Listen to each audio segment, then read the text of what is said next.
It is Motivational Monday here on Trends and Friends, and we have Dr. Binks joining us again. So thanks so much for, coming in and talking to us today. Nice to see you. We're always looking forward to it. Now, we know we have Christmas coming up, but then it is the new year, and kind of what comes with that is New Year's resolutions. And so it's not just about being like, oh, this is my New Year's resolution, but kind of planning it out. So you want to talk a little bit about kind of what goes into that and why people should plan them out? Yeah, New Year's resolutions are a great idea, and you'll hear people say, oh, don't make them, and the reason is because most people don't keep them for very long. I quit smoking 5 minutes after midnight a lot of times years ago. But, it's not that the resolutions are a bad idea. They're a good motivator. It's just the idea that you need to have a real good plan that's realistic, fits into your life, and understands what might get in the way 24 hours after New Year's. Exactly. And so kind of when it comes to that, planning it out and knowing what you're kind of wanting to follow through with, are there good kind of steps or things to maybe, write it down or write down kind of different, goals that are more realistic to now and then more futuristic goals? Yeah, the idea of having timelines on your goals is a great one. That's a good thought.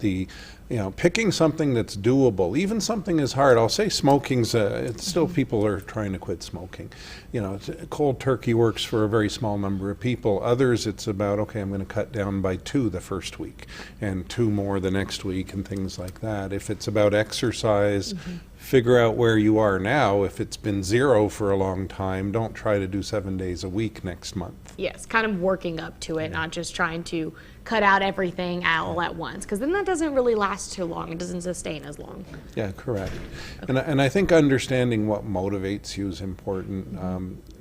They are defined as really good ideas. They're always really good ideas. But what's going to make you want to keep having that idea all year? And if it's something that has to go year after year, what is it that motivates you? It could be that you want to be healthy for your children or your grandchildren. It could be that you're just wanting a change for the better in your life. But things that remind you every day of what that motivation is are very helpful.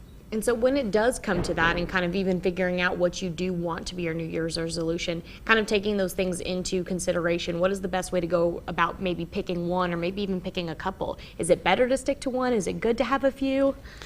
It really depends on, you may have some goals that your doctor's given you that are important to do more than one, but if it's just general lifestyle stuff, pick something, and then once you've got a little momentum going, you can add another thing, and rather than taking it all on at once. And so do you have anything that has kind of stuck with you, or that maybe you do every year consistently that has just been able to work?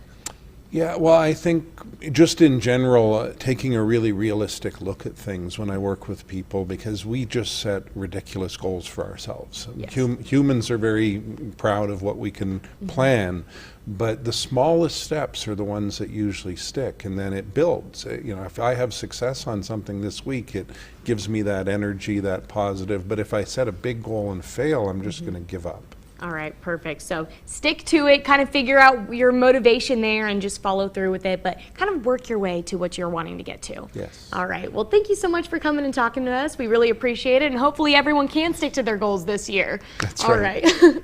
Well, don't go anywhere. We'll be right back with more Trends